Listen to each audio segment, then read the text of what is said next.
Assalamualaikum and salam stay at home. So hari ni kita akan belajar tentang bab 3 yang bertajuk koordinasi dan gerak balas. So dalam bab 3 ni ditekankan tentang homeostasis. Cara sebut dia homeostasis, bukan homeow. So apa yang dimaksudkan dengan homeostasis ni?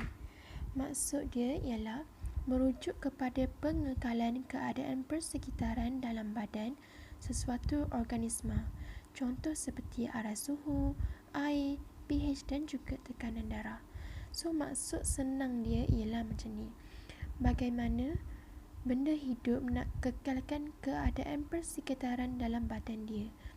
Contohlah kalau kita pergi ke kawasan yang sangat sejuk, so apa yang badan kita akan buat untuk atasi masalah itu? Okey, homeostasis ni dia ada untuk manusia, haiwan dan juga tumbuhan. So hari ni saya akan terangkan dulu dalam homeostasis untuk manusia. Ada dua, iaitu kawal atur kandungan air dan juga kawal atur suhu badan. So ini dia punya gambaran. So kita pergi dulu kepada kawal atur kandungan air. So dekat sini ialah aras air normal. So apa berlaku bila aras air ni meningkat? Meningkat waktu bila? Meningkat bila kita minum air. So automatik kandungan air dalam badan kita pun akan meningkat. So lepas kita dah minum air dan kandungan air dalam badan kita meningkat, organ pertama yang akan mengesan tindak balas ni ialah otak. So untuk mekanisme pembetulan dia, otak merangsang rembesan sejenis hormon supaya ginjal menambahkan penghasilan air kencing. So lagi banyak air kencing yang akan dihasilkan. So organ yang terlibat dalam kawal atur kandungan air ni ialah otak dan juga ginjal. Dan sistem yang terlibat dalam kawal atur kandungan air ini ialah sistem perkumuhan dan juga sistem endokrin. Dalam bab 2 kita ada belajar kan tentang sistem perkumuhan. Sistem perkumuhan iaitu menyingkirkan bahan buangan yang berlebihan daripada badan. Manakala sistem endokrin menghasilkan hormon untuk menyelaraskan tindak balas dalam badan. Okey, lepas tu kita pun pergilah kencing. Bila kita pergi kencing, automatiklah kandungan air dalam badan kita akan menurun. Menurun ke mana?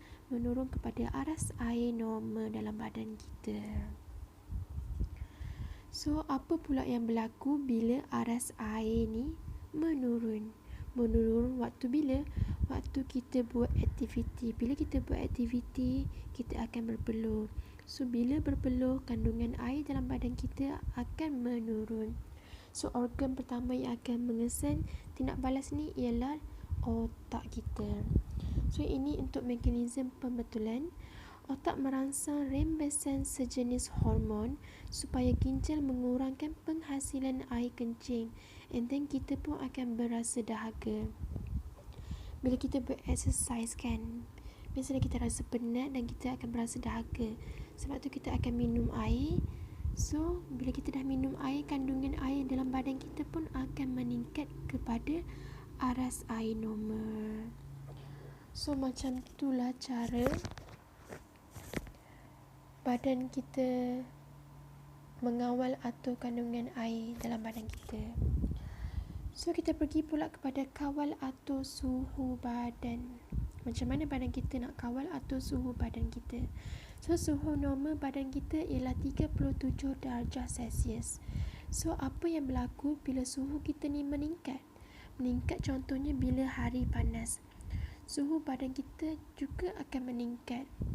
Bila awak terdedah dekat cahaya matahari kan, yang terlampau lama, suhu badan awak automatik akan meningkat.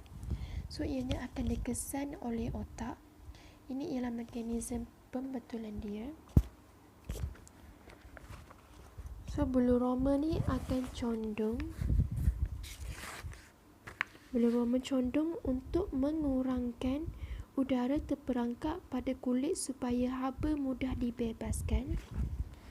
And then kita pun akan berpeluh. Kelenjar peluh menghasilkan lebih banyak peluh bagi menyejukkan kulit apabila peluh tersejat. So peluh ni untuk menyejukkan badan kita. And then salur darah mengembang, air kencing menjadi sedikit, aktiviti otot rangka dan perembesan hormon-hormon tertentu akan berkurangan. So ia akan menurunkan suhu badan kita. And then suhu badan kita pun akan turun kepada suhu normal, iaitu 37 darjah Celsius. So apa pula yang berlaku bila suhu badan kita ni menurun? Menurun contohnya bila hari sejuk ataupun bila kita duduk dalam kawasan yang aircon kuat sangat ke terlampau sejuk kan. So suhu badan kita pun akan menurun. Organ pertama yang akan dikesan ialah otak. Ini ialah mekanisme pembetulan dia. Kita akan kurang berpeluh. Bulu roma kita akan menegak. Bulu roma menegak ini supaya dapat memerangkap satu lapisan udara yang bertindak sebagai penebat haba. Sebab tu kalau korang perasan, bila korang sejuk, korang punya bulu roma dekat tangan, dekat lengan akan menegak. So bulu roma kita menegak tu sebabnya dia nak bertindak sebagai penebat haba. Selain daripada itu, salur darah kita juga akan mengecut untuk membolehkan lebih banyak darah menjauhi kulit bagi mengurangkan pembebasan tenaga haba. And then otot rangka mengecut menyebabkan kita menggigil untuk tingkatkan suhu badan. Hormon dirembaskan untuk tingkatkan suhu badan kita. Lepas tu suhu badan kita pun akan meningkat kepada suhu normal, iaitu 37 darjah Celsius. Okey, itu sahaja homeostasis bagi manusia. Thank you.